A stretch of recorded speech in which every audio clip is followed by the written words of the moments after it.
Hello and good afternoon, everybody. My name is Brian Skeet, and I am presenting on Divergence and Convergence of 3D type in Indigenous design. So first, I'd like to introduce myself. Yate Brian Skeet Inishne, Sedisgijnishne, Kiyani Bashichin.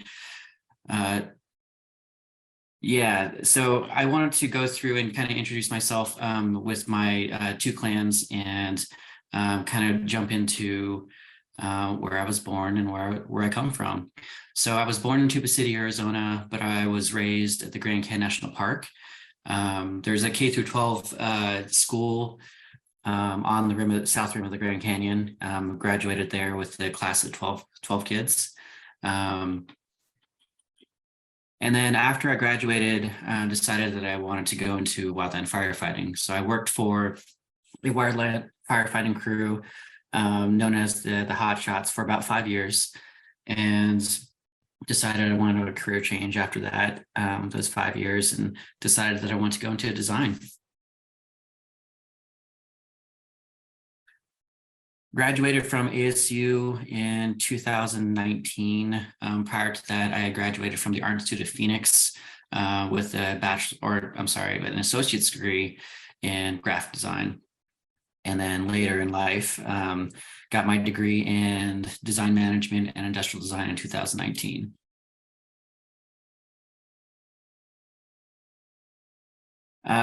Due to the pandemic, I was kind of launched into starting my own business. I'd been kind of doing my business part-time, doing logos and just kind of like, small t-shirt designs and things of that sort. And after the pandemic, when I got laid off from my job after school, I had started my business and found out that, this is what I should have been doing the whole time.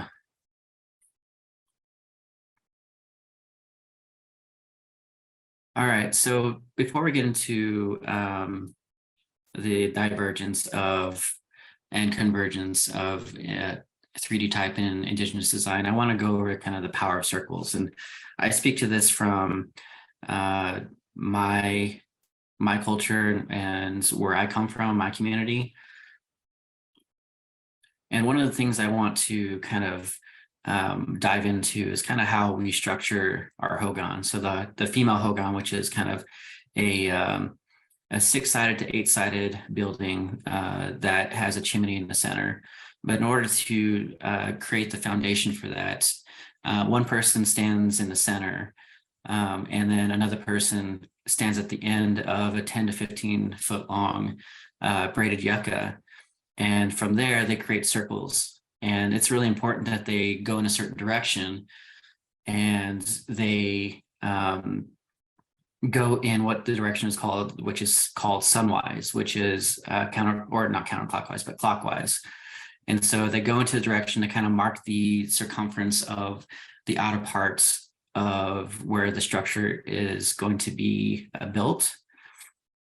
And so as you can see, once the circle is completed, they can kind of create these points along the way. So this is a 6-sided or 6-point structure. And so that would be kind of the outer part or the outer circumference of the building. And so this is the finished product where the door is opening to the east. And the structure is made of clay and wood and any sort of local material from the area to kind of make sure that that structure stays good and strong.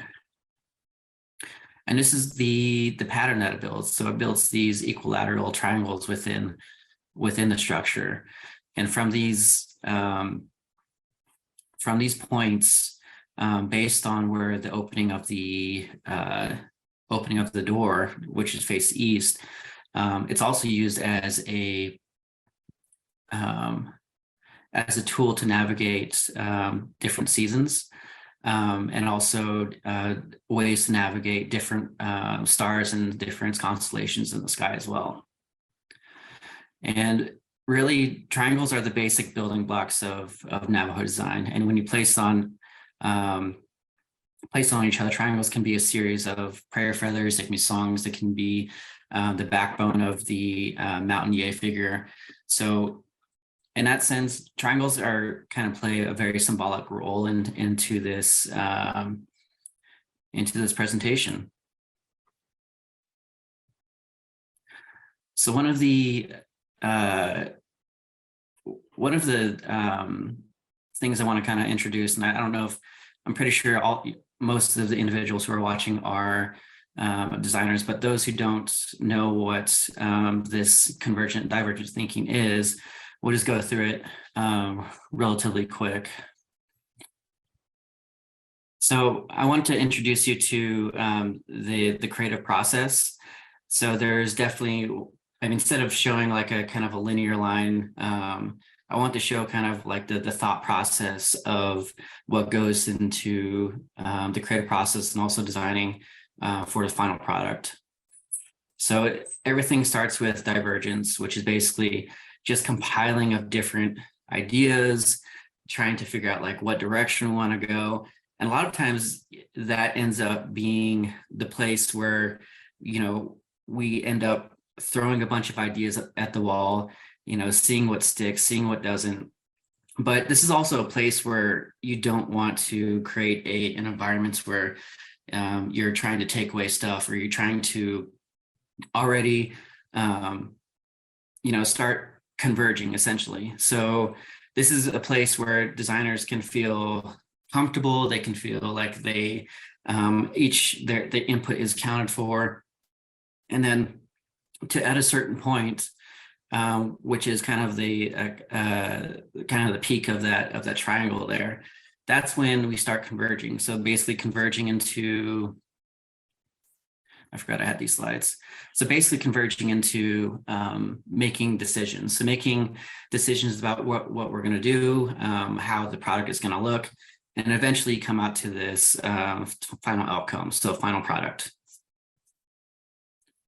So in a nutshell, that is what convergent and divergent thinking is in the creative process. And so we kind of dive into the divergence and convergence of 3D type and Indigenous design. And before we kind of get into this, I want to kind of lay the groundwork of different worldviews. So within design, we understand that you know, there are two different worldviews. So there's the Western worldview and Indigenous worldview, and this can work across, you know, not only design but also economics, the way we live life, things of that sort. So one of the things where we kind of start, and this probably had started a little bit earlier in time, but I kind of want to make this pretty clear of when the you know, technology had kind of taken place and kind of had, you know, industrialization producing and creating progress for the economy. And this is where kind of the Indigenous knowledge and the kind of industrialization kind of separate, because, you know, industrialization, high technology, or like, you know, the computers that we're presenting on now, the phones that we have, that seems to be kind of what the westernized world kind of sees as progress. In the Indigenous worldview, you know, Indigenous knowledge and keeping that Indigenous knowledge through generations, that's progress, and that's what, you know, we see as kind of success within our community. And so then we start kind of diverging. We start going in opposite directions. So technology is seen as the only solution, and it's based on, you know, the amount of progress, the rate of progress within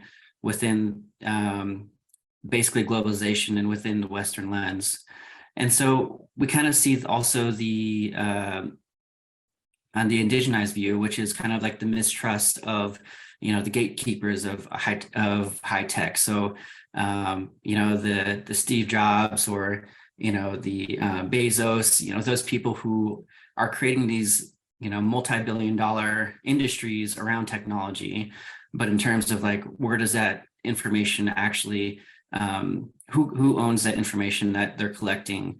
And so there's that definitely that mistrust of technology and where that information is being kept as well. And at the bottom, we have this indigenous technology based on generational practices and knowledge of the land. And, this is something that, as the Western world kind of quote unquote progresses, this is the one thing that a lot of indigenous cultures hold on to and are still practicing to this day. And we'll kind of get to where that kind of leads a little bit later. But in kind of the lens of, the westernized world, it's not recognized as progress, it's recognized as primitive.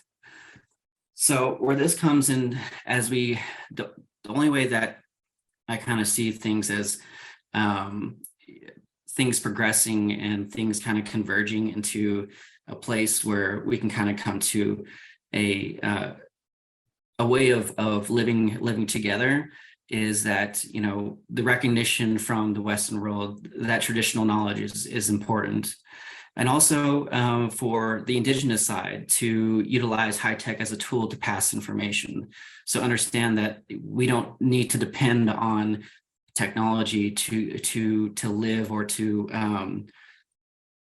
understand and survive. We just need to know that it's a tool that's there for us to kind of help us navigate, the modern world. So for instance, not only is it to navigate the modern world, but we can utilize it for social justice or for events to kind of bring awareness to, indigenous designers or indigenous artists. So we have the poster on the left, which is the Rise poster show, which was held in Phoenix, Arizona. And then in this middle here, we have the Rise to Vote, which is basically bringing awareness to especially indigenous communities to get out and vote. Indigenous people have faced a lot of hurdles, in terms of trying to get to ballot boxes, mail-in ballots. And our vote has always been discredited. So, but our vote is definitely necessary. So this is kind of the important part of this campaign, was to get people out to vote, get the information out there, and to do it in a way where it's in an urban setting.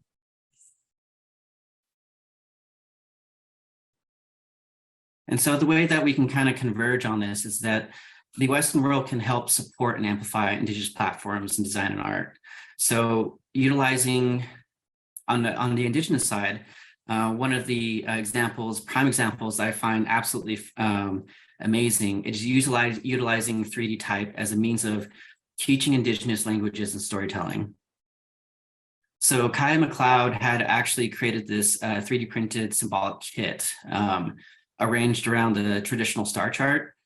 And so for me, visually, this makes more sense to me than my own language, Diné. I mean, this makes a lot more sense to me to see things in kind of like a star format. And I wish that the Diné language had kind of gone in that direction. And I still think that there's still time to develop a language system and a type system that allows the Diné culture to kind of think outside of the English language and utilizing those the English letter forms as well. All right, so that just about wraps it up. Do we have any questions?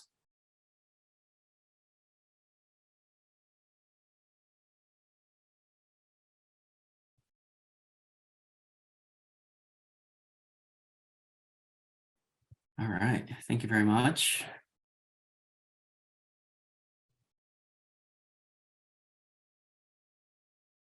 So we have one from Robin. I'm curious about your interest in patterns. I'm very curious about patterns. I not only patterns in design, but just, patterns within nature.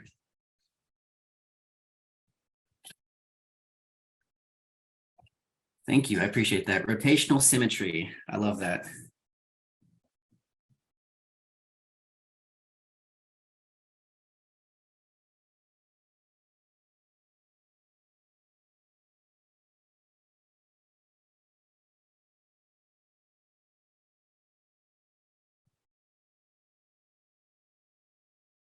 Right.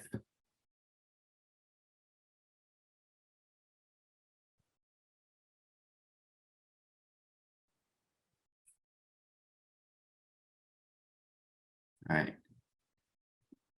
Jessica Harjo asks, what do you see for the future? I hope that we have more Indigenous uh, instructors and also more Indigenous curriculum um, that are based around Indigenous culture and Indigenous way of knowing and thinking. I think that's extremely important. I think I heard from the last presentation or the last panel was that there's definitely a different way of looking at time, and definitely a different way of looking at how projects are run, especially within Indian country or with Indigenous platforms. And that's something that the Western world will never really kind of grasp, is understanding that the time is not something that we rush. Just time is something that we kind of take care of. And when it comes to education, higher education, I really hope that they utilize that structure of time into the curriculum, because it's like literally the foundation of how we learn. So that's what I hope for the future, is that the curriculum becomes a little bit more realistic and within higher education, and not based around grades, or based around how much you can stuff in your head within the past 4 years. So that's kind of what I hope to see in the future.